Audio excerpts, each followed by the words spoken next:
A ascensão de certos líderes políticos ao poder está diretamente ligada à falta de discernimento das massas. O professor americano Walter Pitkin escreveu Uma Breve História da Estupidez Humana, um livro que, apesar do título, ultrapassa 300 páginas. Ele justificou-se dizendo que uma vida inteira não bastaria para esgotar um tema tão vasto. Dizem que duas coisas são infinitas: o universo e a estupidez humana. A verdade é que a história nos mostra um jogo de forças entre inteligência e estupidez. Mas como identificar ações estúpidas em nós e nos outros? Mark Twain sugeriu um método simples ao dizer que é melhor permanecer em silêncio e parecer um idiota do que falar e dissipar qualquer dúvida. Já em 1976, o historiador e economista italiano Carlo Cipolla publicou um artigo intrigante no qual apresentou 5 leis da estupidez humana. A primeira delas afirma que sempre subestimamos a quantidade de pessoas estúpidas ao nosso redor. A segunda sustenta que a probabilidade de alguém ser estúpido é independente de qualquer outra característica pessoal. Em outras palavras, a estupidez não discrimina. Distribui-se igualmente entre ricos e pobres, cultos e ignorantes, monges e canibais. A terceira lei, considerada a mais importante, define estupidez como agir de modo a prejudicar os outros sem obter qualquer benefício, ou até saindo prejudicado. A palavra estupidez vem do latim stupidus, que significa ficar atordoado, e ao longo dos séculos passou a estar ligada à falta de inteligência e discernimento. Já a inteligência deriva de inteligentia, derivado de intelligere, que significa escolher entre opções, referindo-se à capacidade de compreender a realidade e resolver problemas eficazmente. A quarta lei, semelhante à primeira, adverte que pessoas não estúpidas subestimam o poder destrutivo dos estúpidos e esquecem que se associar a eles é um erro custoso. Isso indica que até aqueles que se julgam inteligentes podem revelar um grau de estupidez ao ignorarem esse risco. Por fim, a quinta lei de Cipolla declara que os estúpidos são os indivíduos mais perigosos de todos. Ao contrário dos maus, que ao menos seguem uma lógica previsível, os estúpidos agem de forma caótica, tornando-se ainda mais destrutivos. Cipolla classifica as pessoas em 4 grupos: infelizes, inteligentes, más e estúpidas. Os infelizes se prejudicam, mas beneficiam os outros. Os inteligentes criam vantagens tanto para si quanto para os demais. Os maus ganham às custas de prejudicar os outros. Já os estúpidos, como define a terceira lei, causam dano sem obter nada em troca, podendo até se prejudicar. Enquanto inteligentes e maus sabem quem são, e os infelizes ao menos desconfiam de sua condição, os estúpidos vivem sem a menor consciência de sua natureza. E justamente essa ignorância os torna ainda mais perigosos. Como um economista sagaz, Cipolla exibe um gráfico revelando que estupidez e inteligência não são absolutos, mas gradações. A mesma pessoa pode reunir traços como sagacidade e crueldade, ou maldade e ignorância, conforme o equilíbrio dessas forças em seu comportamento. O impacto deve ser avaliado pela vítima, não pelo autor. O essencial não é a estupidez em si, mas suas consequências. Se um ato parece tolo, mas não prejudica, então, por essa lógica, não pode ser classificado assim. A estupidez não se define por abstrações, mas pelos efeitos que gera. Alguém é estúpido ou inteligente com base no impacto de suas ações, não por um rótulo fixo. Essa visão se aproxima do sistema legal que, em muitos casos, embora não sempre, julga atos pelo resultado, não pela intenção. Comportamentos excêntricos entre amigos, por exemplo, não seriam considerados estúpidos, enquanto algo sério pode ser e causar mais dano. Nesse sentido, o absurdo pode ser brilhante e o solene, profundamente idiota. O escritor Giancarlo Libradi explora essa questão em O Poder da Estupidez, ampliando as ideias de Cipolla e examinando seu impacto social. Segundo Livraghi, um corolário dessa teoria é que todos possuem um grau de estupidez maior do que imaginam. Isso se deve ao caráter caótico do mundo e à inevitabilidade de erros. Apesar dos ideais culturais de perfeição, ninguém está imune a atos tolos. No entanto, as pessoas tendem a projetar essa tolice nos outros. Para Cipolla, essa projeção pode indicar malícia. Para Livraghi, o verdadeiro estúpido é aquele que acredita que a estupidez só existe nos outros. O verdadeiro valor está em reconhecer os limites da racionalidade, especialmente os próprios. Outro ponto levantado por Livraghi é que a estupidez coletiva tem um impacto exponencialmente maior do que a soma das estupidezes individuais. Ao contrário da inteligência, que exige planejamento e coordenação para gerar resultados positivos, a estupidez se propaga com facilidade e pode se tornar uma força avassaladora. Por fim, Livraghi destaca a teimosia como um sintoma claro da estupidez.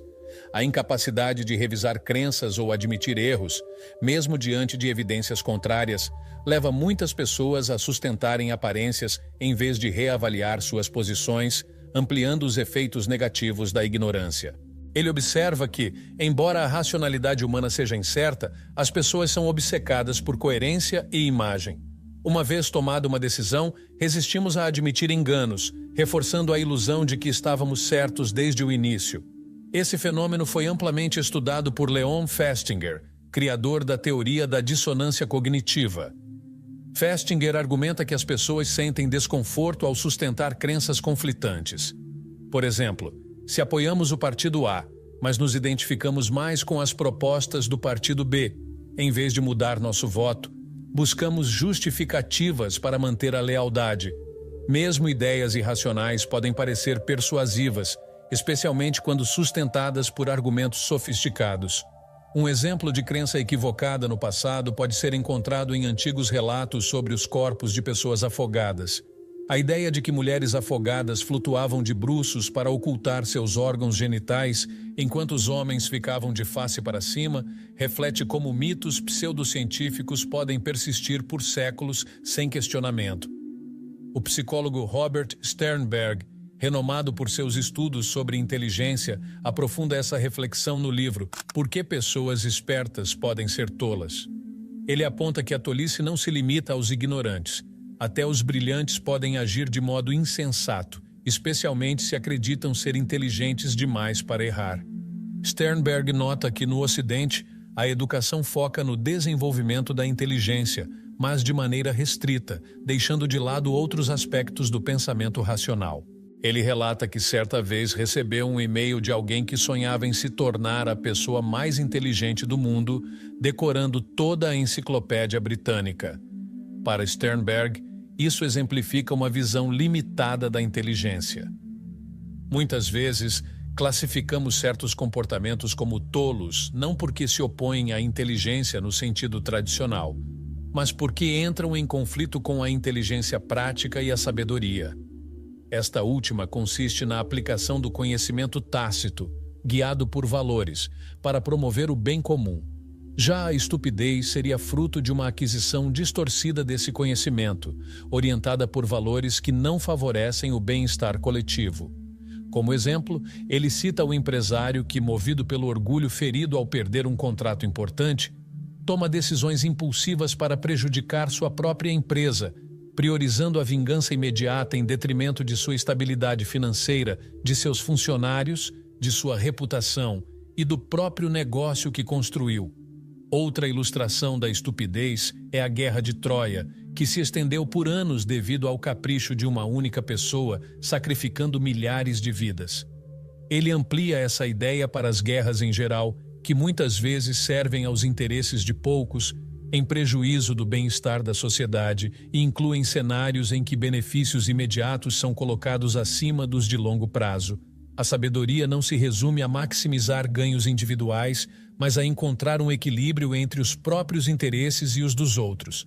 Diferente da inteligência prática, que visa benefícios pessoais, a sabedoria busca o bem coletivo. Um gênio do mal pode ter inteligência acadêmica e prática, mas jamais será sábio. Sternberg aponta 5 distorções cognitivas que podem levar pessoas inteligentes a agir de maneira tola. A primeira é um otimismo exagerado, que surge quando alguém se sente tão brilhante e poderoso que ignora as consequências, especialmente as de longo prazo. A segunda é o egocentrismo, em que a pessoa se concentra apenas em seus próprios interesses e negligencia sua responsabilidade com os outros, sendo que até aqueles que começam com boas intenções podem se corromper ao adquirir poder. O terceiro viés é uma falsa sensação de onisciência, ou seja, a crença de que se sabe tudo, sem reconhecer limitações. Isso culmina em uma falsa sensação de onipotência, onde a pessoa acredita poder conquistar tudo apenas por ter êxito em uma área específica. Depois surge a ilusão de invulnerabilidade, levando a crer que sempre escapará ilesa, independentemente de suas atitudes irresponsáveis. Essa crença na impunidade geralmente desaparece quando o cenário muda e os aliados de ocasião somem. Para Sternberg, o antídoto contra a tolice é a sabedoria, que combina inteligência e criatividade de forma equilibrada, visando tanto o bem comum quanto os próprios interesses, sempre considerando impactos imediatos e futuros. A tolice inteligente existe porque muitas decisões não são guiadas pela razão, mas por emoções e interesses ocultos. Um exemplo marcante é a crise financeira de 2008, quando bancos e empresas hipotecárias focaram em lucros rápidos sem medir os riscos de longo prazo. Apesar das perdas catastróficas e do colapso econômico, falharam em equilibrar o ganho imediato com a estabilidade futura e o impacto sobre milhões de pessoas. Erros desse tipo sempre refletem um desequilíbrio de interesses, e como seus custos costumam ser altos, compreendê-los é essencial. O artigo de Michael Shermer, fundador da Sociedade dos Céticos e autor de Por que as pessoas acreditam em coisas estranhas, cita diversos acadêmicos renomados que, apesar de serem exceções, sustentam crenças sem respaldo científico. Um caso curioso é o de Linus Pauling, químico e prêmio Nobel, que defendeu por anos a ideia de que a vitamina C poderia curar quase qualquer doença, incluindo o câncer, mesmo sem provas científicas robustas. Seus colegas alertaram que sua autoridade em um campo não o tornava especialista em outro e que sua insistência talvez fosse mais emocional do que racional. Shermer destaca que algo pode parecer comum em um contexto e absurdo em outro, dependendo da época e do público. Ainda assim, ele define uma crença estranha como aquela que é rejeitada pela maioria dos especialistas da área, contradiz a lógica, carece de comprovação ou se baseia apenas em relatos individuais. Nem mesmo a medicina moderna sustenta que a vitamina C seja uma panaceia. Shermer enfatiza que nossa crença em algo não vem apenas da lógica, mas também da influência de pais, colegas, mídia e experiências pessoais. Raramente pesamos prós e contras de forma estritamente racional. Tendemos a aceitar o que reforça nossas ideias prévias e ignorar ou distorcer o que não se encaixa, um fenômeno conhecido como viés de confirmação. Embora a inteligência não seja garantia contra crenças infundadas, estudos indicam que pessoas mais inteligentes tendem a ser menos propensas a superstições e ao paranormal. Nos escritos de Livrag sobre estupidez, há algumas classificações curiosas, e uma delas merece destaque: o idiota hiperativo, marcado pela ansiedade e pela tendência de iniciar projetos sem jamais concluí-los. Ele costuma ter uma autoconfiança exagerada e assume compromissos além de sua capacidade. É como um malabarista que adiciona mais bolas até que todas inevitavelmente caiam. Depois há o ingênuo otimista, aquele que acredita que tudo está indo bem. No seu excesso de confiança, insiste demais em ser correspondido. No outro extremo, temos o cético amargo, que vê fracasso em tudo. Dominado pela desesperança, descarta qualquer opinião alheia como ingênua. Já o culpado crônico acredita que tudo é consequência direta de suas ações ou omissões. O arrogante poderoso é aquele que se julga no topo da pirâmide social e age como um tirano com seus subordinados. Mas como enfrentar a estupidez? O escritor Mark Twain, conhecido por seu humor afiado, certa vez recebeu uma carta com uma única palavra: idiota. Ele respondeu com ironia: já recebi muitas cartas sem assinatura, mas esta é a primeira vez que recebo uma assinatura sem carta. Da mesma forma, Douglas Adams satirizou a irracionalidade humana ao destacar a importância absurda da toalha. Ele diz que, em uma crise, alguém com uma toalha é visto como mais preparado do que alguém sem, mesmo que isso não faça sentido. Isso revela como confiamos mais em símbolos arbitrários de competência do que em habilidades reais. Em vez de avaliar a capacidade verdadeira, buscamos sinais superficiais que nos dão uma falsa sensação de segurança. No fim das contas, a origem mais grave e ameaçadora da estupidez humana é a junção da ignorância com a autoconfiança excessiva, um par que quase sempre caminha lado a lado. Essa combinação perigosa leva indivíduos a assumirem riscos desproporcionais, mesmo sem o conhecimento ou as habilidades necessárias para triunfar, tornando-os incapazes de enfrentar desafios. O preço de seus fracassos pode ser devastador. Para aprofundar essa análise sobre a estupidez, podemos recorrer às teorias de Gustave Le Bon sobre a psicologia das multidões. Em sua obra A Psicologia das Massas, Le Bon defende que, ao integrar uma multidão, as pessoas começam a agir de maneira distinta de quando estão sozinhas. Segundo ele, a multidão age como um organismo único, onde os indivíduos perdem parte de seu senso crítico e autonomia, tornando-se mais suscetíveis às influências externas.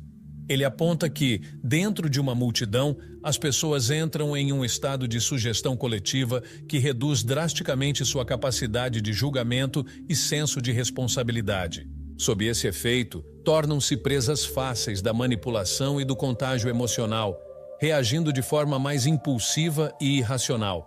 Essa visão de Le Bon reforça a ideia de que a estupidez não é apenas um problema individual, mas uma força social intensificada pelo comportamento coletivo.